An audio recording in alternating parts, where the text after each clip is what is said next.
শেষ রাত্রে প্রথম আকাশে আসেন।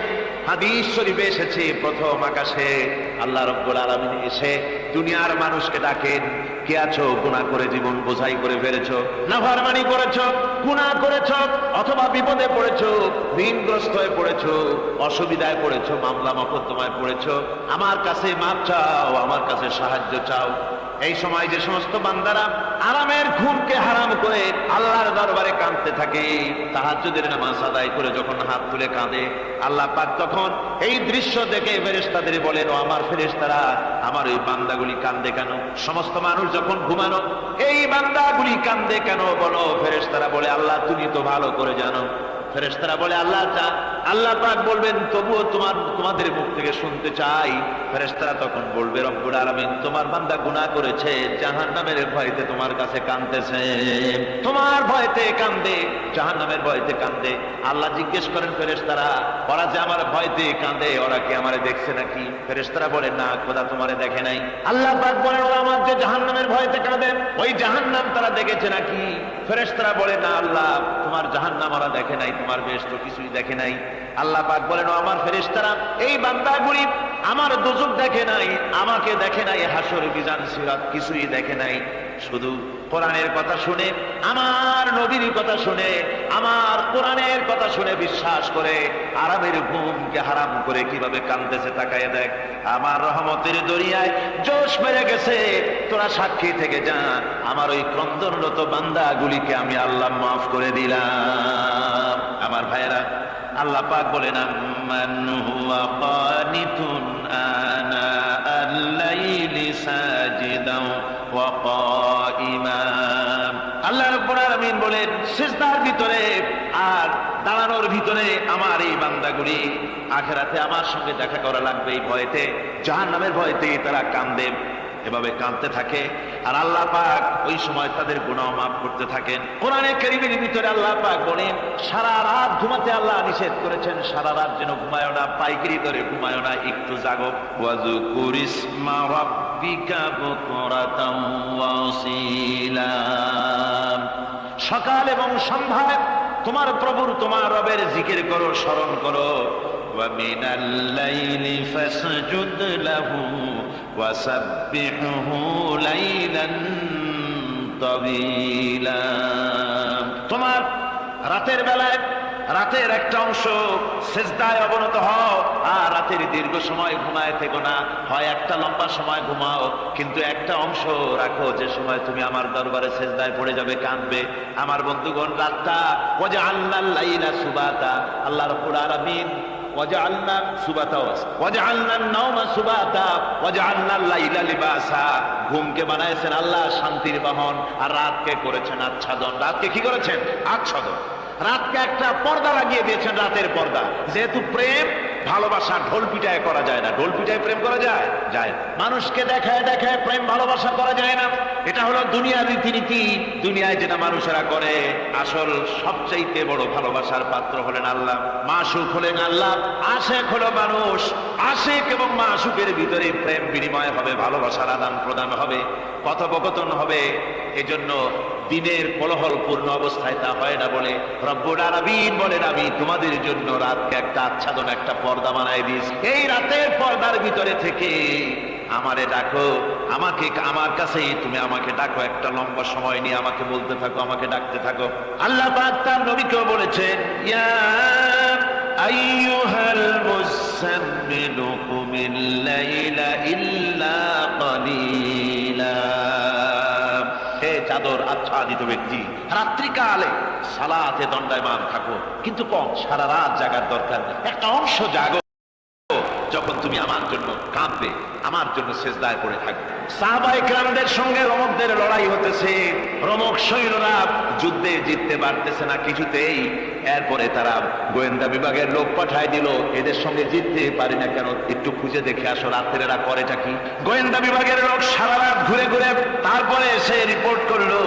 এরপরে এসে তাদের প্রধানের কাছে রিপোর্ট করলো, আমরা যার কাছে গিয়েছিলাম দেখে এলাম, হুম বিল্লাইলি রাহবানুন ওয়া বিন্নাহারি ফুরসানুন, আমরা দেখে এলাম যাদেরকে দিনের বেলায় প্রচন্ড শক্তিশালী বীর যোদ্ধা রূপে দেখে, যুদ্ধ করতে দেখেছি ময়দানে, রাতের বেলায় দেখলাম গিয়া একেবারে নিতান্ত ফকিরের মতো কেউ তো সেজদায় পড়ে কাঁদতেছে, কেউ আবার তেলাওয়াত করতেছে, চোখ দিয়া পানি পড়তেছে, আবার কেউ নামাজ পড়তেছে, আবার কেউ হাত তুলে রেখেছে তাদের প্রভুর দরবারে, চোখের পানিতে তাদের চোখ বুক ভেসে যেতেছে।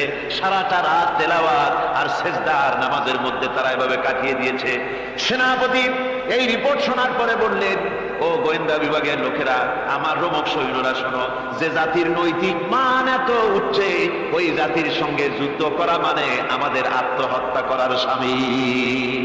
এদের সাথে কিছুতেই আমাদের পক্ষে পারা সম্ভব না। হ্যাঁ, এদের সাথে পারা যাবে যদি এই সম্পর্ক নষ্ট করে দেওয়া যায়। আল্লাহর সাথে তাদের এই গভীর সম্পর্ক যেটা আছে, এই সম্পর্ক নষ্ট করে দিতে হবে, তাহলেই কেবলমাত্র সম্ভব হবে। এদের নৈতিক চরিত্র ধ্বংস করার জন্য প্রচেষ্টা চালাও, তাহলে হয়তো আমরা কামিয়াব হতে পারবো। আমার বন্ধুগণ, এই জন্য গভীর রাত্রে যারা ইমানদার ব্যক্তি, তাদের জন্য গভীর রাত্রে জাগার একটা ব্যবস্থা আল্লাহ পাক বলেছেন। ইমানদার ব্যক্তিদের জন্য এটা হলো 2 নম্বরের বৈশিষ্ট্য। ওয়াল্লাযীনা ইয়াকুলুনা রাব্বানা সরিফ আন্না আযাব জাহান্নাম ইন্না আযাবাহা কানা গরামা। রহমানের বান্দা, খাঁটি বান্দা 3 নম্বরের বৈশিষ্ট্য হচ্ছে তারা আল্লাহ রব্বুল আলামিনের দরবারে হাত তুলে ফরিয়াদ জানায়, আল্লাহর কাছে মোনাজাত করে, আল্লাহ রব্বুল আলামিনকে বলে, আয় আল্লাহ, হে আমার প্রভু, আয় আমার রব, জাহান্নামের আগুন থেকে দয়া করে আমারে বাঁচাও। জোরে বলেন আমিন, জোরে বলেন আমিন। জাহান্নামের বর্ণনা আমরা এই মাহফিলে করেছি, করি নাই? মনে আছে? দারুণ কঠিন জায়গা, অত্যন্ত কঠিন জায়গা, মারাত্মক জায়গা জাহান্নাম। ওই জাহান্নামের জন্য আল্লাহর কাছে কাঁদতে হবে, মাপ চাইতে হবে জাহান্নাম থেকে। মুমিন ব্যক্তির 3 নম্বরের বৈশিষ্ট্যই তাই। সে বলবে, রব্বানা সরিফ আন্না আযাব জাহান্নাম ইন্না আযাবাহা কানা গরামা। আয় আল্লাহ, তোমার জাহান্নামের শাস্তি থেকে তোমার কাছে মাপ চাই। আল্লাহ পাক বলেন, এই জাহান্নামের শাস্তি বড়ই প্রাণান্তকার হবে। ইন্নাহা সাআত মুস্তাকাররান ওয়া মুকামা। জাহান্নাম হচ্ছে অবস্থানের জন্য অত্যন্ত নিকৃষ্ট, খুবই খারাপ জায়গা এই জাহান্নাম। কিন্তু মুসলমানদের অবস্থাটা ভিন্ন। মুসলমানেরা নেক আমল করে, ইবাদত বন্দি করে, তা সত্ত্বেও তার কলিজা কাঁপতে থাকে। সুবহানাল্লাহ, তার কলিজা কাঁপতে থাকে যে আমি যে ইবাদত করছি, এই ইবাদত আল্লাহর দরবারে মঞ্জুর হচ্ছে কিনা। এই জন্য তার মন কাঁদতে থাকে। সে আমলের উপর নির্ভর করে থাকে না, সে আল্লাহর দয়ার উপর নির্ভর করে। কিছুর উপর নির্ভর করে? আল্লাহর দয়া, আল্লাহর রহমতের উপর নির্ভর করে। আর সে আল্লাহর কাছে কাঁদতে থাকে, রব্বুল আলামিন, তুমি দয়া করে মেহেরবানি করে আমার হিসাব নিও না, আমার এই হিসাব করে যদি বেহেশতে দাও, তার তো বেহেশতে যাইতে পারবো। কিয়ামতের দিন আল্লাহ রব্বুল আলামিন কোন মানুষকে যদি হিসাবের জন্য ধরে ফেলেন, তাহলে ওই বান্দার আর জাহান্নাম ছাড়া কোনো পথ নাই। এই জন্য আল্লাহ শিখাই দিয়েছেন, বান্দা দোয়া কর, ওয়া আদখিলনাল জান্নাতা বিগাইরি হিসাব। আয় আল্লাহ, বিনা হিসাবে তোমার জান্নাত আমাকে দান করো। আবার হুজুর দোয়া করেছেন, আল্লাহুম্মা হাসিবনি হিসাবান ইয়াসীরা। আয় আল্লাহ, তুমি আমার সহজ হিসাব নাও। পড়েন, আল্লাহুম্মা হাসিবনি হিসাবান ইয়াসীরা। হিসাবে ইয়াসীর, সহজ হিসাব। আয় আল্লাহ, তুমি আমার সহজ হিসাব নাও। এই হাদিসের ব্যাখ্যায় এসেছে সহজ হিসাব কি? ব্যাখ্যায় এসেছে সহজ হিসাবটা হচ্ছে আল্লাহ রাব্বুল আলামিন কিয়ামতের ময়দানে তার কোন বান্দাকে যদি রহমত করতে চান, কোন বান্দার প্রতি যদি দয়া করতে চান, কাউকে যদি ক্ষমা করতে চান, তাহলে আল্লাহ রাব্বুল আলামিন তাকে একটা পর্দার আড়ালে ডেকে নেবেন। একটি পর্দার আড়ালে রেখে নিয়ে আল্লাহ পাক জিজ্ঞেস করবেন, বান্দা তুই কি এই গুনাহগুলি করেছিলি নাকি? এইসব গুনাহ করেছিস নাকি? আল্লাহ জিজ্ঞেস করবেন বান্দাকে, অবস্থাটা কেমন হবে চিন্তা করেন। বান্দা এইগুলি করেছিস নাকি? বান্দা ভয়তে থরথর করে কাঁপতে থাকবে, কলিজা ভয়তে কাঁপতে থাকবে, অস্থির হয়ে যাবে। সে স্বীকার করবে, রব্বুল আলামিন, তুমি যা বলেছো, আমি সব অন্যায় আমার দ্বারা হয়েছে, আমি বুঝতে পারি নাই, আমাকে মাফ করে দাও। রব্বুল আলামিন বান্দাকে বলবেন, যা বান্দা, আমি তোকে মাফ করে দিলাম, আমার জান্নাতে চলে যা। সুবহানাল্লাহ, সুবহানাল্লাহ। সুতরাং জাহান্নামের শাস্তি থেকে সব সময়ের জন্য আল্লাহর কাছে মাফ চাইতে হবে। ওয়াল্লাযীনা ইযা আনফাকু লাম ইউসরিফু ولم يقتروا وكان بين ذلك قواما রহমানের প্রকৃত খাঁটি বান্দা তারা, যারা নাকি যখন খরচ করে খরচের সময় বেহুদা খরচ করে না, আবার খরচের ভিতরে কার্পণ্যতাও তারা করে না। ওয়াকানা বাইনা যালিকা কাওয়ামা, এই দুইয়ের মাঝে তারা ভারসাম্য রক্ষা করে, মধ্যমনীতি অবলম্বন করে চলে। তার মানে হলো পয়সা আছে বলি এই পয়সা দিয়ে তারা মদ খায় না, জুয়া খেলে না, বিনা বাজার ইত্যাদি শয়তানি বদমাশি সিনেমা হল ইত্যাদি বানায়া পাপের বোঝা বাড়ায় না। তারা অতিরিক্ত কোনো খরচ করেন, আবার অর্থ পূজারী ব্যক্তির মতো কার্পণ্যতাও তারা করেন। দুইয়ের মাঝে তারা ভারসাম্য রক্ষা করে। এক শ্রেণীর লোক আছে মাল শুধু জমায়, খরচ করে না। কোরআন শরীফে বলা হয়েছে আল্লাযী জামা মালান ওয়া আদ্দাদা, মাল জমা করে আর গুনতে থাকে, মাঝে মধ্যে আবার টেলিফোন করে, হ্যালো সোনালী ব্যাংকের ম্যানেজার সাহেব নাকি, বলে হ্যাঁ দেখুন তো আমার আমলনামাটা কত আছে, এখন হিসাব করে আর তাড়াতাড়ি, এখন তো আমলনামা দেখতে সময় লাগে না, তাড়াতাড়ি দেখা যায়। আগে যেমন ব্যাংকে গিয়ে যদি জানতে কেউ চাইতো যে আমার ডেবিট কত, ক্রেডিট কত, ব্যালেন্স কত ইত্যাদি জানতে চাইলে তাকে একেবারে সেই লেজার খোলা লাগে, বিরাট বিরাট বই, বড় বড় কিতাব যা গরুর গাড়ি দিয়ে টানা লাগে, এত বিশাল বিশাল বই ছিল। এখন সেগুলি সংক্ষিপ্ত হয়ে একেবারে কম্পিউটারের মধ্যে ঢুকানো হয়েছে। কম্পিউটারের ভেতরে রয়েছে একটা ছোট্ট যন্ত্র যার নাম হলো মাইক্রোচিপস, একেবারে এতটুকু ছোট্ট মাইক্রোচিপ। এই মাইক্রোচিপসের ভেতরে হাজার হাজার ক্লায়েন্টসদের ডেবিট ক্রেডিট, তাদের ট্রানজেকশন, তাদের ব্যালেন্স সব কিছু রয়ে গেছে। আপনি যখনই জিজ্ঞেস করবেন সে বাটন একটা দাবালো আর সাথে সাথে স্ক্রিনে এসে গেল আপনার নাম কি, বাপের নাম কি, দাদার নাম কি, কত টাকা জমা করছিলেন, কোন কোন তারিখ উঠাইছেন, হাতে কত নিছেন কত, 14 গোষ্ঠীর ইতিহাস একটা চাপে চলে আসে। তো আমি মানুষকে এভাবে বলি যে এই বুদ্ধিটা যিনি দিলেন, লোকেরা বলে তো কয় যে কিয়ামতের দিন আল্লাহ নাকি আমলনামা দিবে মানুষের সামনে হাজির করিয়া, ইমানদারের সামনের থেকে ডান হাতে, বেঈমানের পিছন থেকে কোন হাতে, বাঁ হাতে। এখন ওই আমলনামা সারা জীবনে যত কথা বলছি, যত কাজ করছি সব তাতে লেখা থাকবে, তাহলে সেটা তো বিশাল একটা বই হবে। তো আমরা হাতে করে ধরবই বা কেমনে, আর ওটা হবেই বা কেমনে, আর ওটা পড়বই বা কেমনে? এখন তো বুঝতে সহজ হয়েছে কেমনে পড়বেন। মানুষের মাথায় যদি এই বুদ্ধি আসে, একটা ছোট্ট মাইক্রোচিপসের ভেতরে যদি হাজার হাজার ক্লায়েন্টসদের কোটি কোটি শত শত সহস্র কোটি একটা মাইক্রোচিপসের ভিতরে ঢুকানো যায়, তাহলে এই বুদ্ধি যিনি দিলেন তিনি বুঝি এর চাইতেও ছোট্ট বইয়ের মধ্যে আপনার আমলনামা উঠিয়ে দিতে পারবেন নাকি? জোরে বলেন পারবে কিনা? নিশ্চয়ই পারবেন, হাজার বার বন্ধুগণ।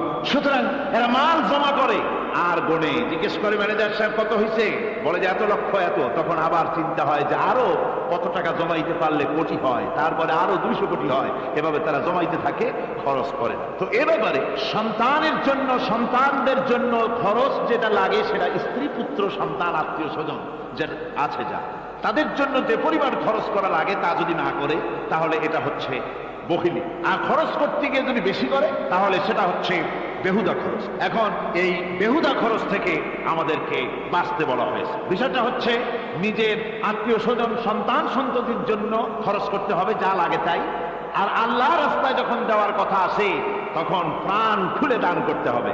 দেখেন লোকেরা যখন আল্লাহর রাস্তায় দান করতে বলা হয় পকেটের মধ্যে হাত দিয়ে তারপর আঙ্গুল অনেক সময় কষাকষি করে। একজনে জিজ্ঞেস করলাম মিয়া পয়সা দিবাতে এত পকেটে হাত রাখিয়া বাইরে করো না বটে, যে ঘষে দেখতেছি শিখি না 10 পাই। তাহলে এইভাবে আল্লাহর রাস্তায় দেওয়ার সময় এই যে কার্পণ্যতা, এই কার্পণ্যতা মানুষকে তাকে শেষ করে দেয়, তার ঈমানকে নষ্ট করে দেয়।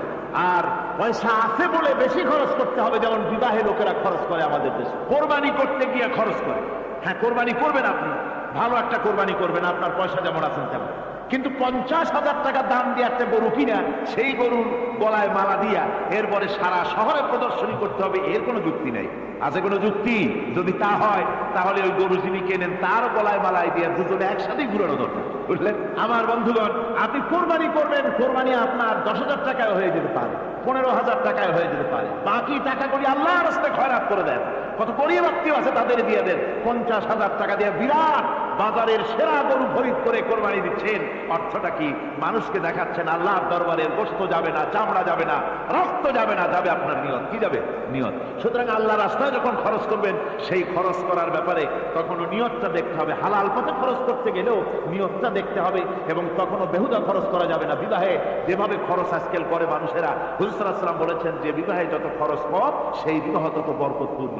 আর আমরা মনে করি বিবাহে যত বেশি খরচ বাড়ানো যায় ততই এটা বেশি সাম। ইমানদার হবে। উল্টা চিন্তা করুন। আল্লাহ রাব্বুল আলামিনের পরে বলছেন ওয়াল্লাযীনা লা ইয়াদউনা মা'আল্লাহি ইলাহান আখারা ওয়া লা ইয়াকতুলুনান নাফসাল্লাতী হারামাল্লাহু ইল্লা বিল হাক্কি ওয়া লা ইয়াজনুন ওয়া মান ইয়াফআল যালিকা ইয়ালকা আসামা। আর রহমানের খাঁটি বান্দা যারা, তাদের পঞ্চম নম্বরের বৈশিষ্ট্য হচ্ছে যে তারা আল্লাহর সাথে, আল্লাহকে বাদ দিয়ে অন্য কাউকে ইলাহ বলে, মাবুদ বলে ডাকে না। এই ব্যাপারেও ব্যাখ্যা আমরা এই মাহফিলে দিয়েছি, মনে আছেন আপনাদের? আল্লাহ ছাড়া অন্য কাউকে ইলাহ বলে ডাকা যাবে না। ওয়ালা ইয়াকতুলুনা নাফসাল্লাতী হারামাল্লাহু ইল্লা বিল হক। আর আল্লাহ যে সমস্ত প্রাণকে, আর ওই লোকেরা যারা নাকি আল্লাহ ছাড়া, ইমাম রহমানের বান্দা যারা, তারা একদিকে তো আল্লাহ ছাড়া অন্য কাউকে ডাকে না, মাবুদ বলে স্বীকার করে না, অন্যদিকে আল্লাহর হারাম করা প্রাণগুলিকে তারা ধ্বংস করে না। অর্থাৎ আল্লাহ যাদেরকে হত্যা করতে নিষেধ করেছেন, প্রাণীদেরকে হত্যা করতে, মানুষ হত্যা করতে নিষেধ করেছেন, আল্লাহর নিষেধ, আল্লাহ যেগুলি জায়েজ করেছেন সেগুলি বাদ দিয়ে হত্যা করা, এগুলি তারা করে না। ওয়ালা ইয়াজনুন, আর তারা জেনা ব্যভিচারেও লিপ্ত হয় না। এটা হচ্ছে যে এই সমস্ত লোকগুলি তারা গুনাহ থেকে মুক্ত থাকতে চেষ্টা করে, তারা আল্লাহ ছাড়া আর কাউকে রব বলে ডাকে না, ইলাহ বলে ডাকে না, মাবুদ বলে ডাকে না। হযরত ইবনে মাসউদ রাদিয়াল্লাহু তাআলা আনহু বলেছেন, তিনি রাসূল পাক সাল্লাল্লাহু আলাইহি ওয়াসাল্লামের কাছে জিজ্ঞেস করেছিলেন, হে রাসূল, সবচেয়ে বড় গুনাহ কি? হুজুর বলেছেন সবচেয়ে বড় গুনাহ তিনটা। সবচেয়ে বড় গুনাহ কয়টা? রাসূল পাক সাল্লাল্লাহু আলাইহি ওয়াসাল্লাম বলেছেন সবচেয়ে বড় গুনাহ হচ্ছে তিনটি। একটি হচ্ছে, তুমি যদি কাউকে আল্লাহর সমতুল্য প্রতিদ্বন্দ্বী বানিয়ে যদি তার কাছে কিছু চাও, তাহলে এটা সবচেয়ে বড় গুনাহ। সন্তান দিতে পারেন আল্লাহ, তোমাকে রোগ মুক্ত করতে পারেন আল্লাহ, আল্লাহ যা করতে পারেন এই সব বিষয়গুলি যদি মানুষের কাছে চাও, তাহলে তুমি আল্লাহর জায়গায় তাকে বসালে, এটা সবচেয়ে বড় গুনাহ।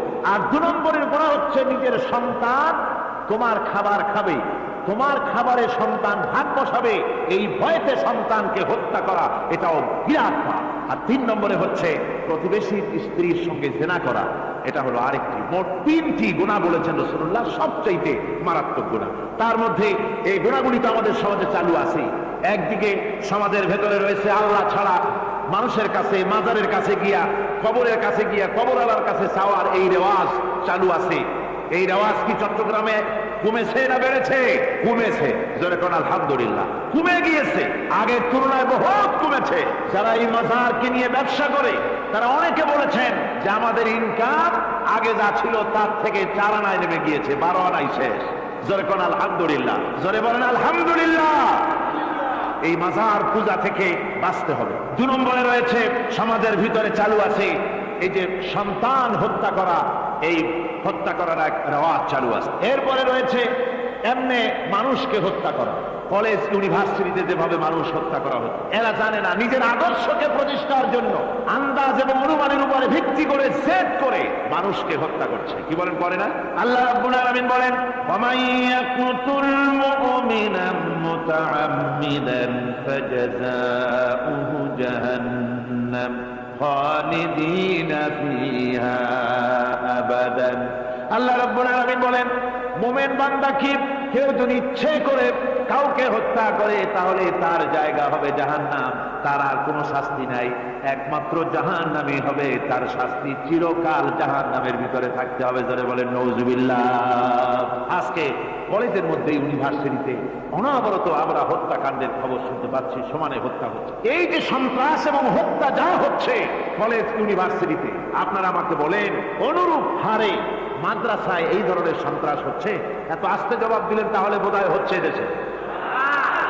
মাদ্রাসায় সন্ত্রাসের কারণে, কোন টাইটেল মাদ্রাসা, ফাজিল মাদ্রাসা সন্ত্রাসের কারণে বন্ধ হয়েছে এমন কোন নজির আপনারা পেয়েছেন? পান নাই। কেন পান? কলেজ বন্ধ হচ্ছে, ইউনিভার্সিটি বন্ধ হচ্ছে, সন্ত্রাসের কারণে। মাদ্রাসা বন্ধ হয় না কেন? তার কারণ হচ্ছে কলেজ ইউনিভার্সিটিতে কোরআন পড়ানো হয় না, হাদিস পড়ানো হয় না, তাই তারা হত্যা করলে কি পাপ হয় তাও জানে না। হত্যা পাপ, হত্যার পাপ তো দূরের কথা, মানুষ কোরআন শুনতে আসে, কোরআন শুনতে আসাটাও তাদের বরদাস্ত হয় না।